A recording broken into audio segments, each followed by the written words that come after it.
Shahenshah, welcome to Rajlakshmi's talk show. Thank you. As we know that you are the great-great-grandson of Nawab Wajid Ali Shah, if you can help us understand why he came from Lucknow to Kolkata. Well, Wajid Ali Shah was the last ruler of Awadh. His kingdom of Awadh was annexed by English East India Company. At one level, the Nawab was a very simple man. He had heard a lot about British sense of justice and fair play. And in those days, the Governor General used to live in Calcutta. So he thought that if he will come to Calcutta and place his case before the Governor General, Awadh may be returned to him. And did he get justice? No, not at all. Once he reached Calcutta, within a week he went to meet Lord Canning, who was the new Governor General, and he was given a gun salute of 21 guns. That was the highest gun salute given to any Indian ruler. It was a matter of great honor for him. And after meeting Lord Canning, he understood that Canning is over there to look after the interests of English East India Company and British, and not look after the interests of any Indian ruler. So he didn't get justice. So he decided to go to England to place his case before the Queen. But the long journey from Lucknow to Calcutta affected him physically. So he was being advised by his doctors not to undertake such a long sea journey. So he sent his mother, who was a very powerful woman, and his son and younger brother. They went to England to meet the Queen, and he stayed back in Calcutta. So I would say that at that time, at that age, he was quite forward in his outlook to send his mother to England. So, and maybe that is the reflection I see you, because you are also very forward in your ways, in your outlook, I must say, very modern, So I think that comes in it. The history of India, medieval history, has been written mainly by British historians, and it is lopsided, It was being written to defame the Indian rulers. Wajid Ali Shah was a man who was much ahead of his time. For instance, he took interest in Kathak. Kathak is a dance which originated in the temples of North India.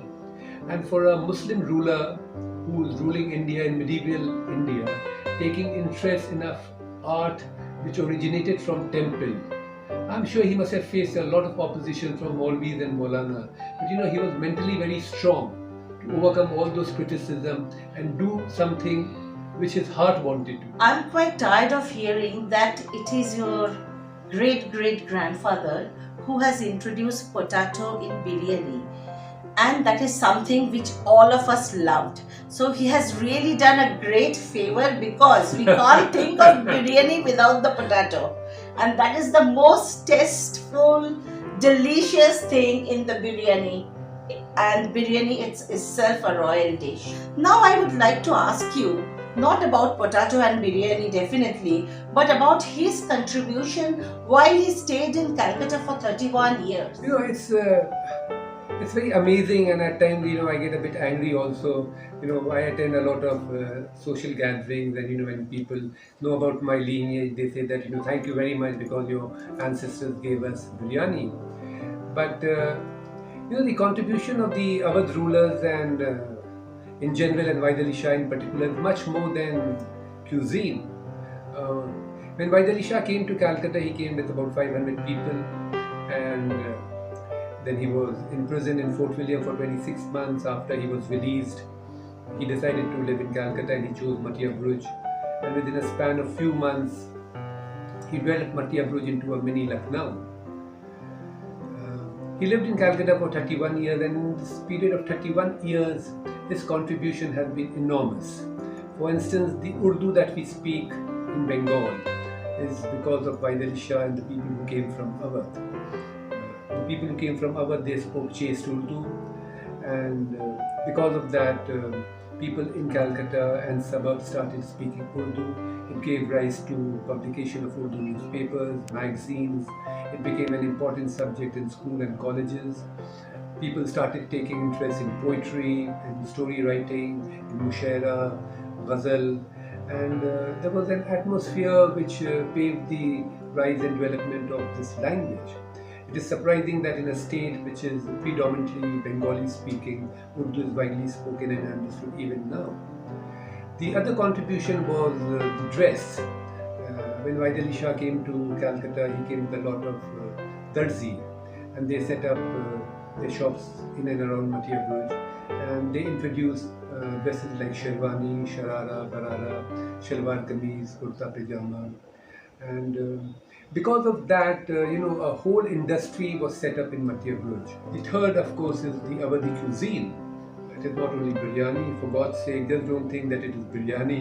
It is shami kebab, it's rogni roti, it's sheermal, it's shahi tukra, it's seekh kebab. Of course, seekh kebab was not truly an Awadhi cuisine, but it has become very popular in Awadh, and that is why it was being introduced in Awadhi cuisine when Wajid Ali Shah came. Introduction was, of course, the royal pastime, things like kite flying, pigeon flying, cock fighting. Kite flying was an ancient sport which was very popular in Awadh. When Wajid Ali Shah came to Calcutta, he introduced this kite flying in Bengal, and people started flying kites. It caught the imagination of the Bengali babus and the zamindar, and it became a very interesting sport. Today, surprisingly, there are about 3,000 people directly or indirectly involved in making kites in Madhya Pradesh. And it gives me a lot of pleasure to mention over here that most of the people who are working in this kite making industry are women.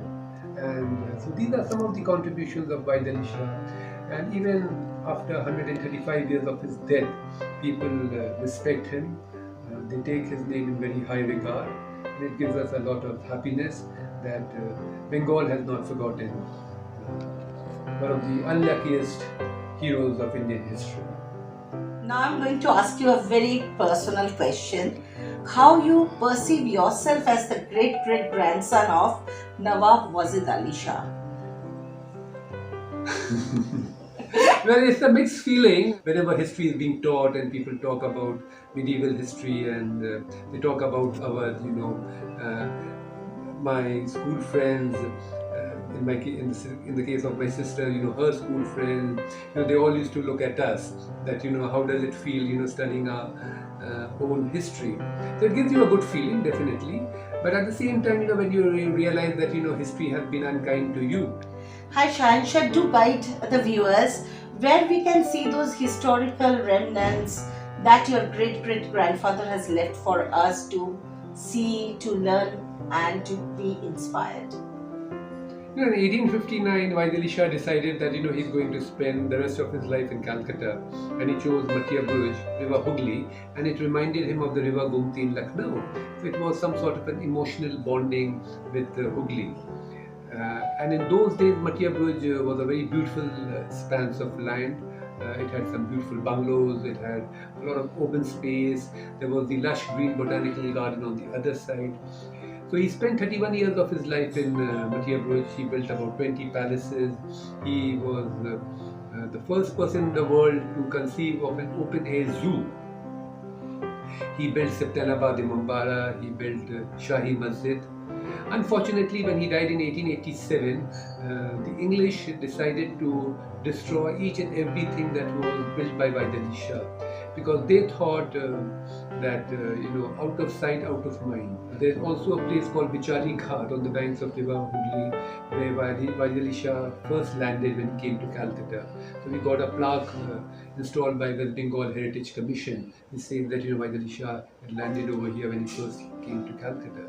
Some of the traditional families still living in Madhya Pradesh try to maintain the old legacy of that period.